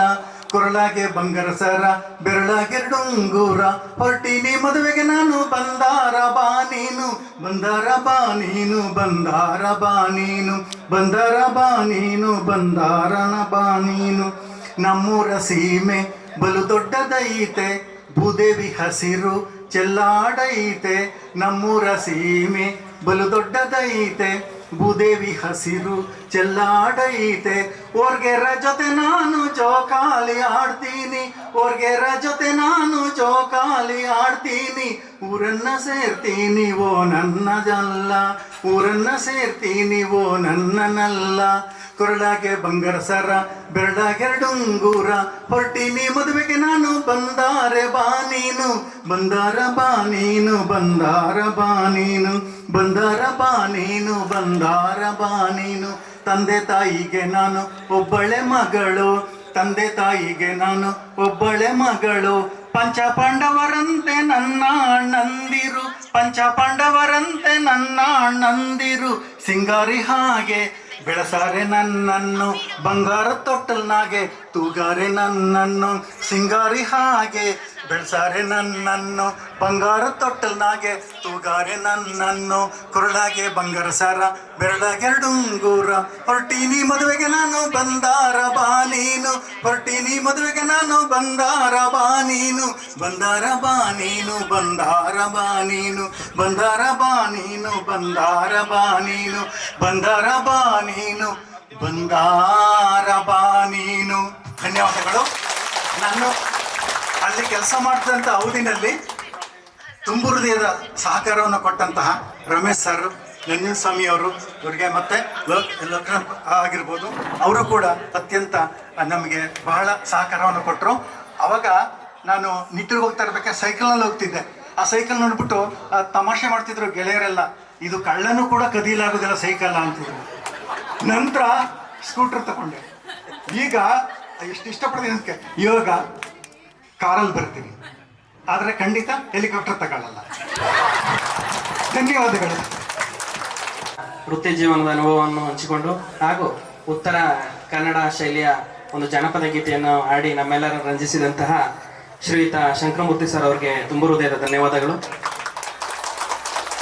ಹಾಗೆಯೇ ಮುಂದಿನದಾಗಿ ತಮ್ಮ ವೃತ್ತಿ ಜೀವನದ ಅನುಭವವನ್ನು ಹಾಗೂ ಎತ್ತಂಬಾಡಿ ಶಾಲೆಯ ಅನುಭವವನ್ನು ಕುರಿತು ಮಾತನಾಡಬೇಕು ಆಗಿ ಶ್ರೀಯುತ ಶ್ರೀ ಪುಟ್ಟರಾಜಯ್ಯ ಸರ್ ಅವರಲ್ಲಿ ಕೇಳ್ಕೊತೀನಿ. ಸುಮಾರು 23 ವರ್ಷಕ್ಕೆ ನಾನು ಟೀಚರಾಗಿ ಬಂದಂಥವನು. ಹಾಗಾಗಿ ನನಗೆ ಶಿಕ್ಷಣದ ಆನಂತರ ನಾನು DAB ಎಲ್ಲ ಮಾಡ್ಕೊಂಡಂಥದ್ದು, DED ಅಂತ ಮಾಡಿಕೊಂಡೆ. ಹಾಗಾಗಿ ಶಿಕ್ಷಕ ವೃತ್ತಕ್ಕೆ ಬಂದು ಫಸ್ಟು ನನ್ನ ವೃತ್ತಿ ಜೀವನ ಪ್ರಾರಂಭ ಮಾಡಿದಂಥದ್ದು ಹುಲ್ಲಳ್ಳಿನಲ್ಲಿ ಫಸ್ಟು 82ರಲ್ಲಿ ನಾನು ಬಂದೆ. ಅಲ್ಲಿಂದ ಎತ್ತಂಬಾಡಿಗೆ ನನ್ನನ್ನು ಡೆಪ್ಟೇಷನ್ ಮಾಡಿದ್ರು. ನಾನು ಡೆಪ್ಟೇಷನಲ್ಲಿ ಕೆಲಸ ಮಾಡಿದಂಥದ್ದು ಸುಮಾರು 4 ವರ್ಷ ಅಲ್ಲಿ ಕೆಲಸವನ್ನು ಮಾಡಿದೆ. ಅಲ್ಲಿ ಬಂದಂಥ ಸಂದರ್ಭದಲ್ಲಿ ನನಗೆ ಕರಿಸಿದ್ದೇಗೌಡರು, ನಮ್ಮ ಎತ್ತಂಬಾಡಿ ಗ್ರಾಮದ ಗುರುಗಳೇ ಅವರು, ನನಗೂ ಕೂಡ ಗುರುಗಳು, ನಿಮಗೆ ಹೆಂಗೆ ಗುರುಗಳು ನನಗೂ ಕೂಡ ಗುರುಗಳೇ ಅವರು. ನಾನಲ್ಲಿ ಶಿಕ್ಷಣಕ್ಕೆ ಸಂಬಂಧಪಟ್ಟಂಥ ವಿಚಾರಗಳನ್ನು ಕಲಿತದ್ದೇ ನಾನು ಅವರಿಂದ. ಕ್ಯಾಶ್ ಬುಕ್ ಬರೀತಕ್ಕಂಥದ್ದು, ಪಾಠ ಮಾಡ್ತಕ್ಕಂಥದ್ದು ನಾನು ಅವರಿಂದನೇ. ಯಾಕೆ ನಾನು ಕಾಲೇಜಲ್ಲಿ ಇದ್ದವನು ಡೈರೆಕ್ಟಾಗಿ ಬಂದಂಥದ್ದು. ಆವಾಗ ನಮಗೆ ಲೋಕಲ್ ಕ್ಯಾಂಡಿಡೇಟಾಗಿ ನಮ್ಮನ್ನು ಅಪಾಯಿಂಟ್ ಮಾಡಿದ್ರು, ಮೆರಿಟ್ ಮೇಲೆ ನಮ್ಮನ್ನು ಅಪಾಯಿಂಟ್ ಮಾಡಿಕೊಂಡ್ರು. ಹಾಗಾಗಿ ನಮಗೆ DED ಕೂಡ ಆಗಿರಲಿಲ್ಲ. ಆನಂತರ ನಾವು ಡಿಪಾರ್ಟ್ಮೆಂಟಿಗೆ ಬಂದ ಮೇಲೆ ಕೊನೆಯ ಹಂತದಲ್ಲಿ ನಾವು DED ಮಾಡಿಕೊಂಡು ಬಂದಂಥವ್ರು. ಹಾಗಾಗಿ ವೃತ್ತಿಯನ್ನು ಅಲ್ಲಿ ನಾನು ಪ್ರಾರಂಭ ಮಾಡಿದೆ. ವೃತ್ತಿಯನ್ನು ಪ್ರಾರಂಭ ಮಾಡಿ ಸುಮಾರು ಒಂದು 4 ವರ್ಷ ನಾನು ಕೆಲಸವನ್ನು ಮಾಡಿದೆ. ಅಲ್ಲಿಂದ ನಾನು ಚೆನ್ನೀಪುರಕ್ಕೆ ಟ್ರಾನ್ಸ್ಫರ್ ಆಗಿ ಹೋದೆ. ಚೆನ್ನೀಪುರದ ಒಂದು 5 ವರ್ಷ ಮಾಡಿದೆ. ಅಲ್ಲಿಂದ ನಾನು ಮತ್ತೆ ಮಳವಳ್ಳಿ ಟೌನ್ ಸ್ಕೂಲ್ಗೆ ಹೋದೆ. ಅಲ್ಲಿ 17 ವರ್ಷ ನಾನು BO ಆಫೀಸ್ ಪಕ್ಕ 17 ವರ್ಷ ನಾನು ಕೆಲಸ ಮಾಡಿದೆ. ಮತ್ತು ಕೊನೆಯಲ್ಲಿ ನಾನು ಅನ್ಕೊಳ್ಳೋಕ್ಕೆ ಅಲ್ಲಿಂದ ನನ್ನ 5 ವರ್ಷ ಅನ್ಕೊಳ್ಳೋದ್ರಲ್ಲಿ ಮಾಡಿದ್ರು.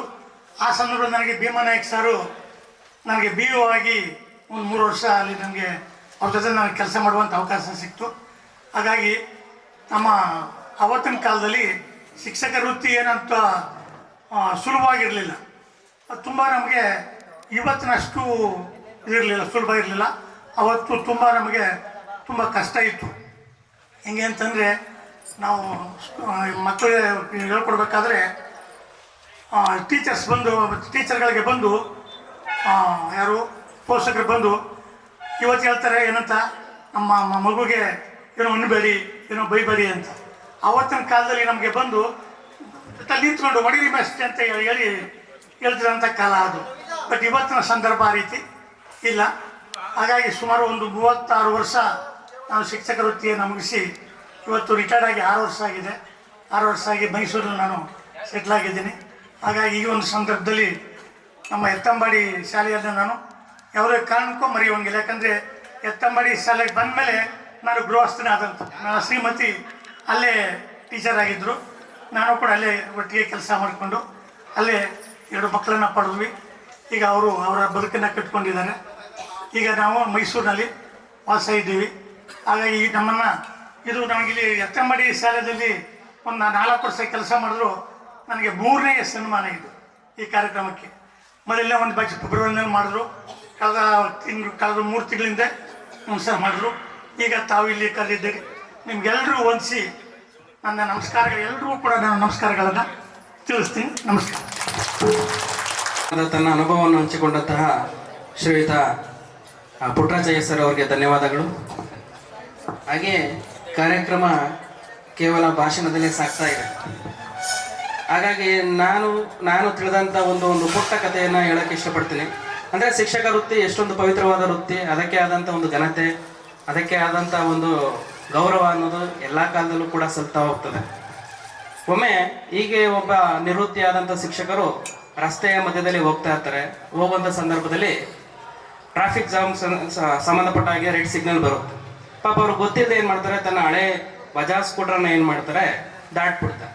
ಅಲ್ಲೇ ಇದ್ದಂತಹ ಟ್ರಾಫಿಕ್ ಇನ್ಸ್ಪೆಕ್ಟರ್ ಏನು ಮಾಡ್ತಾರೆ, ಇಟ್ಕೊಳ್ರಿ ಅವ್ರನ್ನ, ಗಾಡೀಲಿ ಕೂರಿಸ್ರಿ ಅವ್ರನ್ನ ಮೊದಲು ಅಂತ ಹೇಳ್ತಾರೆ. ಪಾಪ ಈ ಟೀಚರ್ಗೆ ಏನು ಮಾತಾಡಬೇಕು ಅಂತ ಗೊತ್ತಾಗಲ್ಲ. ಹೇಳ್ತಾರೆ, ಕಣ್ಣು ಮಂಜಾಗಿತ್ತಪ್ಪ, ಏನು ಕಾಣಲಿಲ್ಲ ನನಗೆ, ದಯವಿಟ್ಟು ಕ್ಷಮಿಸ್ಬಿಟ್ರಪ್ಪ ಅಂತ ಕೇಳ್ತಾರೆ. ಇಲ್ಲ ಒಳಗಡೆ ಕೂತ್ಕೊಳ್ಳಿ ನೀವು ಅಂತ ಕೂರಿಸ್ತಾರೆ. ಕೂರಿಸ್ಕೊಂಡವ್ರು ಏನು ಮಾಡ್ತಾರೆ, ಡೈರೆಕ್ಟಾಗಿ ಆ ಕಾರು ಆ ಇನ್ಸ್ಪೆಕ್ಟ್ರು ಮನೆಗೆ ಹೋಗ್ತಾರೆ. ಇನ್ಸ್ಪೆಕ್ಟ್ರ್ ಮನೆಗೆ ಹೋದಾಗ ಇನ್ಸ್ಪೆಕ್ಟ್ರ್ ಆಲ್ರೆಡಿ ಮನೇಲಿ ಬಂದಿರ್ತಾರೆ. ಬಂದಿರುವಂಥವ್ರು ಅಲ್ಲಿ ಸೋಫಾ ಮೇಲೆ ಕೂರ್ಸಿ ಕೇಳಿ ಅವ್ರನ್ನ ಅಂತ ಕೂರಿಸಿರ್ತಾರೆ. ಇಲ್ಲಿ ಈ ಸಬ್ ಇನ್ಸ್ಪೆಕ್ಟರ್ ಆಗಿದ್ದಂಥವ್ರು ನೀಟಾಗಿ ರೆಡಿಯಾಗಿ ಹಣ್ಣು ಹಂಪಲುಗಳನ್ನು ತಗೊಂಡು ಬಂದು ಮೆಟ್ಲಿಂದ ಕೆಳಗಡೆ ಇಳ್ಕೊಬಂದು ನೀವು ಮಾಡೋದು ಸರಿನಾ ಅಂತ ಕೇಳ್ತಾರೆ. ಇಲ್ಲಪ್ಪ ತಪ್ಪಾಗಿದೆ ನನ್ನಿಂದ, ದಯವಿಟ್ಟು ಏನು ಅದಕ್ಕೆ ಶುಲ್ಕ ಕಟ್ಬೇಕು ಹೇಳಿ, ಅದನ್ನು ಕಟ್ಬಿಡ್ತೀನಿ ನಾನು ಅಂತ ಕೇಳ್ತಾರೆ. ಆ ಸಬ್ ಇನ್ಸ್ಪೆಕ್ಟ್ರು ನೇರವಾಗಿ ಆ ಗುರುಗಳ ಕಾಲಿಗೆ ಬೀಳ್ತಾರೆ. ಗುರುಗಳೇ, ನಾನು ಯಾರು ಅಂತ ಅಂದ್ಕೊಂಡಿದ್ರಿ, ನಿಮ್ಮ ವಿದ್ಯಾರ್ಥಿಯಾದ ರಮೇಶ ನಾನು.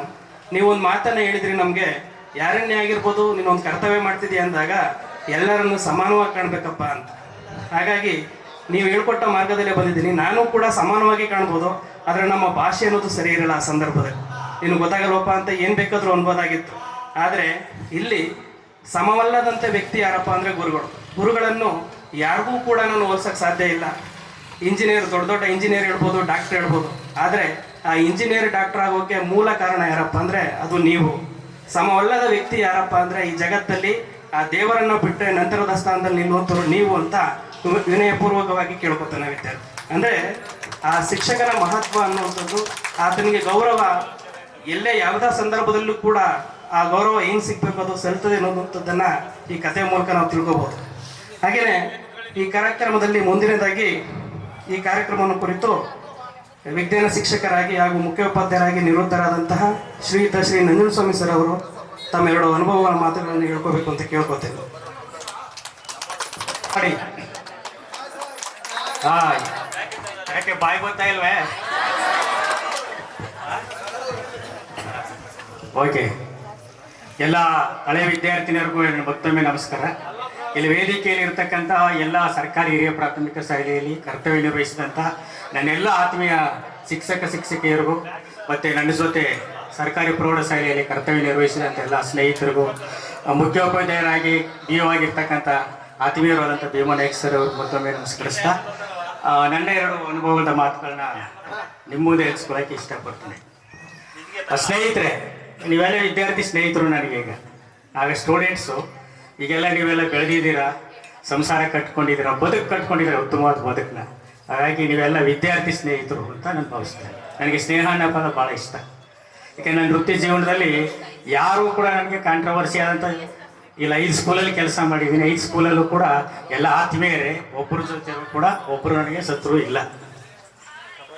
ನನಗೆ ನಿಮ್ಮ ಊರು ಇಲ್ಲಿ ಹೇಳಿದ್ರು ಯಾರಪ್ಪ, ನಮ್ಮ ಲೋಕೇಶ್ ನಡ್ಕ ಬರ್ತಿರ್ಬೇಕಾದ್ರೆ ಭಾಳ ಕಷ್ಟ ಆಗೋಯ್ತು, ನಿಮ್ಮ ಊರು ಪತ್ತೆ ಮಾಡೋದು ಕಷ್ಟ ಆಯಿತು ಅಂತ. ನಾನು ಒಂದಿನ ವಾಪಸ್ ಹೋಗಿ ಬಂದಿದ್ದೆ. ಮಳವಳ್ಳಿ ತನಕ ಬಂದು ಎತ್ತಂಬಡಿ ಕೇಳಿದಾಗ ಅಲ್ಲೇ 3:30. ನೀವು ಎತ್ತಂಬಡಿ ಹುಡುಕೋ ಗಂಟೆ 6 ಗಂಟೆ ಇತ್ತು ಸರ್ ಅಂದರು ಒಂದು ಅಂಗಡಿನಲ್ಲಿ. ಸೆಪ್ಟೆಂಬರ್ 13, 1994ರಲ್ಲಿ ವಾಪಸ್ ಮತ್ತೆ ನಮ್ಮ ಮದ್ದೂರಿಗೆ ಹೋಗಿ ಇಳಂದೂರು ತಾಲೂಕಿಗೆ. ಮಾರನೇ ದಿನ ಬೇಗ ಎದ್ದು ಆಗ ತಲುಪಿದ್ದು 1 ಗಂಟೆಗೆ ಎತ್ತಂಬಾಳಿಗೆ ಕತ್ತೆ ಮಾರ್ಗ ಹಿಡ್ಕೊಂಡು ನಡ್ಕೊಂಡು ಇನ್ನೂ ಸಾಗ್ತಾ 1 ಗಂಟೆಗೆ ಬಂದೆ. ಈಗ ಕೃಷ್ಣೇಗೌಡರು ಇದ್ರು ಆಗ 94ಅಲ್ಲಿ, ಅವರು ಜೂನಲ್ಲಿ ಬಂದಿದ್ರು. 94 KS ಆ್ಯಂಡು ಅವರು ರಿಪೋರ್ಟ್ ಮಾಡಿಸ್ಕೊಂಡ್ರು. ಪಾಪ 1 ಗಂಟೆ ಆಗಿದ್ರು ಕೂಡ ಪೂರ್ವಾರ್ನ ಅಂತಲೇ ರಿಪೋರ್ಟ್ ಮಾಡಿಸ್ಕೊಂಡ್ರು. ಹಾಗಾಗಿ ಅವರು 1 ವರ್ಷ ಇದ್ದರು. ಜೊತೆಗೆ ಬೋರೇಗೌಡರು ಮತ್ತು ಹನುಮಯ್ಯ ಪರಮೇಶ್ ಅಂತಿದ್ರು. ಅವ್ರು ಬಿಟ್ಟರೆ ನಾನೇ ನೆಕ್ಸ್ಟು 4 ಜನ ಇದ್ದರು. ಆವಾಗ ನೀವು 7th ಇದ್ರಿ. ಆವಾಗ ಇಲ್ಲಿ ಇರ್ತಕ್ಕಂಥ ಲೋಕೇಶ್ ಅವ್ರ ಬ್ಯಾಚ್ ಎಲ್ಲ ನಿಮಗೆ 7th, ಹೌದಲ್ವಾ? ನೆಕ್ಸ್ಟು ಅವರೆಲ್ಲ ಟ್ರಾನ್ಸ್ಫರ್ ಆದಾಗ ನನಗೆ ಮುಖ್ಯೋಪಾಧ್ಯಾಯರು ಹುದ್ದೆ 7 ತಿಂಗಳಿಗೆ ಯಾರೂ ಉಳಿಲಿಲ್ಲ. ನನಗೆ ಚಾರ್ಜ್ ಬಂತು. ರಮೇಶ್ ಸರ್ ಸೀನಿಯರ್ ಆಗಿ ಆಗ್ತಾನೆ ಟ್ರಾನ್ಸ್ಫರ್ ಬಂದರು. ಅವರು ಚಾರ್ಜ್ ತಗೊಳ್ಳಿಲ್ಲ. ಮತ್ತು ಗುರುಸಿದ್ದೇನವ್ರಿಗೆ ಚಾರ್ಜ್ ಕೊಡಬೇಡಿ ಅಂತಲೇ ಅಂದ್ಬಿಟ್ಟಿದ್ರು ಇಲಾಖೆಯಲ್ಲಿ. ಹಾಗಾಗಿ ನನ್ನ ಜೊತೆಲಿ ನನಗಿಂತ 7 ವರ್ಷ ಸೀನಿಯರ್ ಆದರೂ ಕೂಡ ರಮೇಶ್ ಸರು ಅಸಿಸ್ಟೆಂಟಾಗಿ ನನ್ನ ಜೊತೆ ಸಹಕಾರ ಕೊಟ್ಟು ಕೆಲಸ ಮಾಡಿದ್ರು. ಆಮೇಲೆ ನಿಮ್ಗೆ ಇನ್ನೊಂದು ವಿಷಯ ಏನಂದರೆ 3 ವರ್ಷಕ್ಕೂ 3 ಜನ ಸೋಷಿಯಲ್ಗೆ ಡೆಪ್ಟೇಷನ್, ಗೊತ್ತಾ? 8th ಇದ್ದಾಗ ಮಂಜುನಾಥ್, 9th ಬಂದಾಗ HRS, 10th ಬಂದಾಗ CPR ಅಂತಿದ್ರು. ಮರ್ತು ಬಿಟ್ಟಿದ್ದೀರಾ? ಈಗ ಜ್ಞಾಪಕ ಆಯಿತು ನನಗೆ. ನೀವು 10th ಇದ್ದಾಗ ಪುಟ್ಟರಾಜು ಸರ್ ಅಂತಿದ್ರು ಕೊಳ್ಳೇಗಾಲದವರು. ಈಗ ನಮ್ಮ ಕೊಳ್ಳೇಗಾಲದಲ್ಲಿ ಇದ್ದಾರೆ. ನಮ್ಮ ಪುಟ್ಟರಾಜ ಸರ್ಗೆ ಭಾಳ ಆತ್ಮೀಯರು ಅವರು. ಅವರು ನಿಮಗೆ 10th ಒಂದು 6 ತಿಂಗಳು ಪಾಠ ಮಾಡಿದ್ದಾರೆ. ಅವರು ಕೂಡ ಡೆಪ್ಟೇಷನ್ ಇದ್ದರು 98ಅಲ್ಲಿ. ಅವರೊಬ್ಬರು ಮಿಸ್ ಆದರು ಈ ಒಂದು ಫಂಕ್ಷನ್ಗೆ. ಇರಲಿ, ಅವ್ರ ಮಕ್ಕಳಿಬ್ಬರು ಡಾಕ್ಟ್ರ್ MD ಮಾಡಿದ್ದಾರೆ. ಒಬ್ರು ಪೀಡಿಯಾಟ್ರಿಕ್ಕು, ಒಬ್ಬ ಫಿಸಿಷಿಯನು ನಮ್ಮ ಜೊತೆ ಇದ್ದಾರೆ ಈಗಲೂ. ನನಗೆ ಜ್ಞಾಪಕ ಇದ್ದರೆ ಕರ್ಕೊಂಡು ಬಂದುಬಿಡ್ತಿದ್ದೆ. ನೀವು ಈಗ ಜ್ಞಾಪಿಸ್ಕೊಂಡೆ ನಾನು. ಅವರೊಬ್ಬರು ಮಿಸ್ ಆದರು. ಓಕೆ, ಈ ಒಂದು ಕಾರ್ಯಕ್ರಮ ಭಾಳ ಉತ್ತಮವಾದ ಕಾರ್ಯಕ್ರಮ. ಎತ್ತಂಬಾಡಿಯಲ್ಲಿ ನನಗಿಂತ 5ನೇ ಫಂಕ್ಷನ್. 2004ನೇ ಬ್ಯಾಚ್ ಅವರು ಕೂಡ ಗುರುವಂತನೇ ಸ್ಕೂಲಲ್ಲೇ ಮಾಡಿದರು. 2004ನೇ ಬ್ಯಾಚ್ ಅವರು ಅಶ್ವಿನಿ ಬ್ಯಾಚ್ ಅವರು, ರಮೇಶ್ ಅಶ್ವಿನಿ ಬ್ಯಾಚ್ ಅವರು, ಇವ್ರ ಅಕ್ಕ ವಯಸ್ಸವ್ರ ಅಕ್ಕ ಅವರು. ಅದಕ್ಕಿಂತ ಹಿಂದೆ 25ನೇ ವರ್ಷದ ಒಂದು ಗುರುವಂದನೆ ಕಾರ್ಯಕ್ರಮ ಮಾಡಿದರು ಆಗಲೂ ಕೂಡ. ಮತ್ತು ಈಗ ಕಳೆದ ಅಕ್ಟೋಬರ್ 12ರಲ್ಲಿ ಮತ್ತು ಇದು 5ನೇ ಒಂದು ಸನ್ಮಾನ. ಇಲ್ಲಿ ಎತ್ತಂಬಡಿನಲ್ಲಿ ನಾನು ಅಲ್ಲೇ ವಾಸ ಇತ್ತು, ನಿಮಗೆ ಗೊತ್ತು ಹೌದಲ್ವಾ? ಒಂದು ಕ್ವಾರ್ಟರ್ಸಲ್ಲಿ ಉಳ್ಕೊಂಡಿದೆ. ದೀಪ ಸೀಮೆನೆ ದೀಪದಲ್ಲಿ ಇದ್ದೆ ಒಂದು 5-6 ವರ್ಷ ನಾನು. ಲೈಟು ಕೂಡ ಇರಲಿಲ್ಲ. ನಮ್ಮ YK ಸವಿತಾ, ಲಕ್ಷ್ಮಿ, ಇವಳು ನಮ್ಮ ಇವರು ಶಶಿಕಲಾ, ಇನ್ನು 4-5 ಜನ ಟ್ಯೂಷನ್ಗೂ ಬರ್ತಿದ್ರು ಅಲ್ವಾ? ಟ್ಯೂಷನ್ನು ಪಾಠನೂ ಕೇಳ್ತಿದ್ರು, ನಾವು ಮಕ್ಕಳನ್ನ ಆಡಿಸ್ತಿದ್ರು. ಮಗುನ ಎತ್ಕೊಂಡು ಆಟ ಆಡಿಸೋರು. ಒಳ್ಳೆ ಬಾಂಧವ್ಯ ಅಲ್ಲಿ. ಹೌದು, ಮಕ್ಕಳನ್ನ ಆಡಿಸ್ತಿದ್ರು. ಶಶಿಕಾಲ್ಗೆ ಭಾಳ ಹೊಟ್ಟೆ ಕಿಚ್ಚು YK ಸವಿತ ಅನ್ಕೊಂಡ್ರೆ. ಅಯ್ಯೋ ಪಾಪ ಬಿಡ್ರು ಅಂದ್ರೆ ಭಾಳ ಸೈಲೆಂಟ್ ಅವಳು.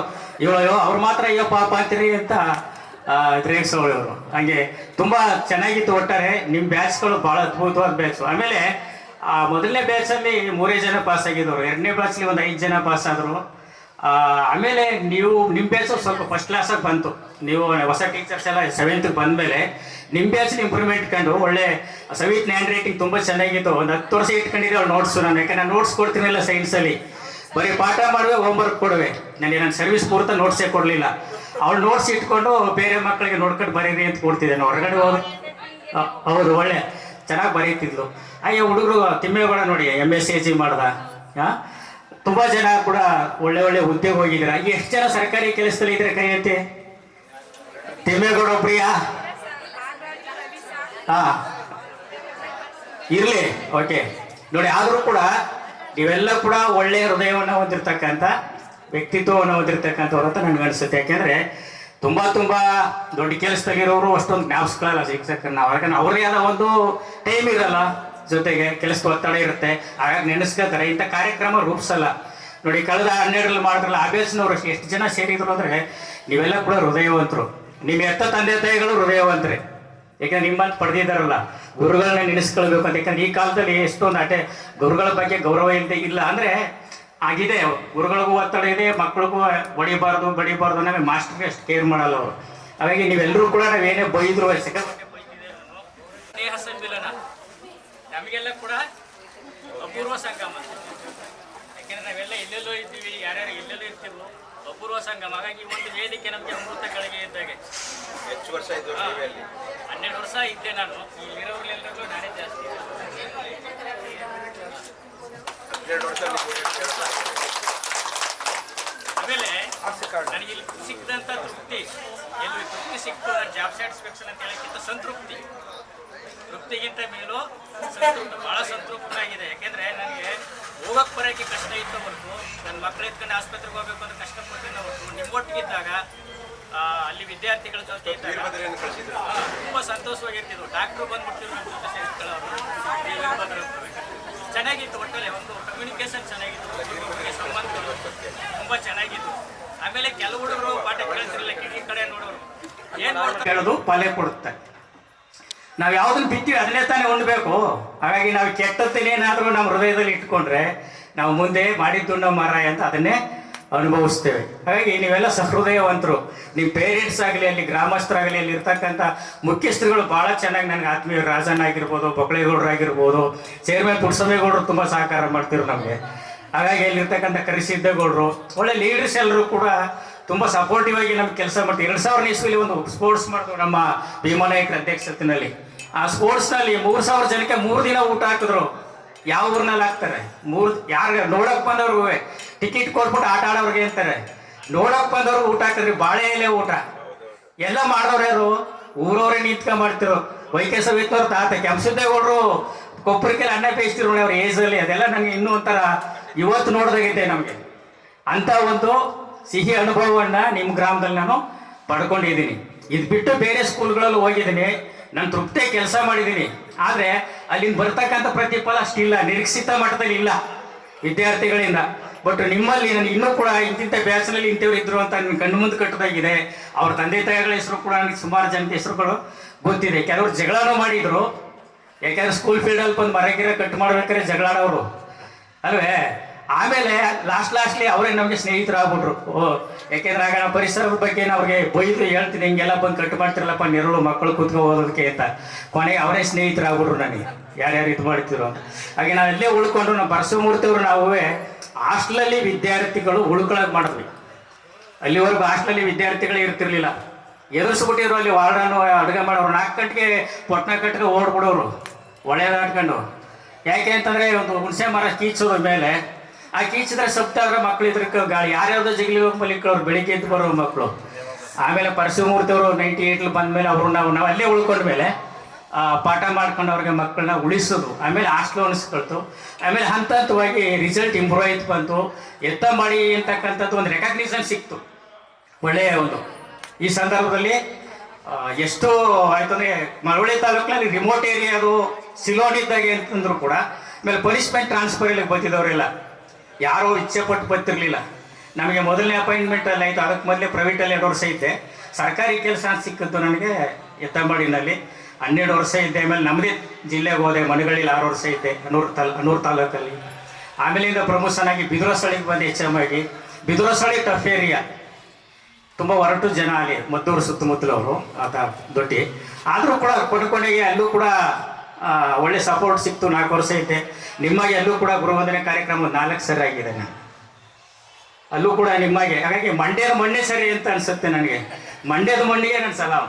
ಯಾಕೆಂದರೆ ಮಂಡ್ಯ ಜನತೆಗೆ ಅಣ್ಣರು ನೀಡುತ್ತಾರೆ, ವಿದ್ಯೆ ಸಹಕಾರ ಕೊಡ್ತಾರೆ. ನನ್ನದೇ ಜಿಲ್ಲೆ ಚಾಮರಾಜನಗರ ಜಿಲ್ಲೆಯಲ್ಲಿ ಇಷ್ಟೊಂದು ನಾವು ನಿಮ್ಮ ಕಾಲದಲ್ಲಿ ಇಷ್ಟೊಂದು ಎಫರ್ಟ್ ಆಗ್ತಿರಲಿಲ್ಲ. ನಮಗೆ ಮಾಧ್ಯಮಗಳಿರಲಿಲ್ಲ. ಈಗ ಕಂಪ್ಯೂಟರ್ ಮೂಲಕ ಒಳ್ಳೆ ಸ್ಮಾರ್ಟ್ ಕ್ಲಾಸಲ್ಲಿ ಪಾಠ ಮಾಡ್ತೀವಿ. ನಾನು ಈ ಸ್ಕೂಲ್ನಲ್ಲಿ ಸ್ಮಾರ್ಟ್ ಕ್ಲಾಸ್ ಮಾಡಿದೆ. ಸ್ಮಾರ್ಟ್ ಕ್ಲಾಸಲ್ಲಿ ಪಾಠ ಮಾಡ್ತೀವಿ, ಒಳ್ಳೆ ರಿಸಲ್ಟ್ ಕೊಡ್ತೀವಿ. 5 ಜನ 6 ಜನ ಡಿಸ್ಟಿಂಕ್ಷನ್ ಬರ್ತಾರೆ. ಆದರೂ ಕೂಡ ಆ ಪೇರೆಂಟ್ಸ್ ಕಡೆಯಿಂದ ಟೀಚರ್ಸ್ಗೆ ಒಂದು ಗೌರವ ಸಲ್ಲಿಸೋದಾಗಲಿ, ಸಿಕ್ಕದಾಗ ಮಾತಾಡ್ಸೋದಾಗಲಿ ಇಲ್ಲ. ನನ್ನ ಜಿಲ್ಲೆಯಲ್ಲಿ ನಾನು ತೃಪ್ತಿ ಪಡಲಿಲ್ಲ. ಅವರ ನಿಮ್ಮ ಜಿಲ್ಲೆಯಲ್ಲಿ ತೃಪ್ತಿ ಪಟ್ಟಿದ್ದೇನೆ, ಸಂತೃಪ್ತನಾಗಿದ್ದೇನೆ. ನಾನು ಇರೋವರೆಗೂ ನೆನೆಸ್ಕೊತಿದ್ದೇನೆ. ನನ್ನ ತವರು ಶಾಲೆ ತವರು ಎತ್ತಂಬಾಡಿ ಅಂತ ನಾನು ಪದೇ ಹೇಳ್ತೇನೆ. ಮಾತಾಡೋರಿದ್ದಾರೆ. ನಮಸ್ಕಾರ, ಥ್ಯಾಂಕ್ ಯು. ಬೇರೆ ಹಾಡು ಊಟ ಆದಮೇಲೆ ಹೇಳೋಣ ಮಾತಾಡಿ. ಹಾಡು ಹೇಳಕ್ಕೆ ತಯಾರಿಲ್ಲ.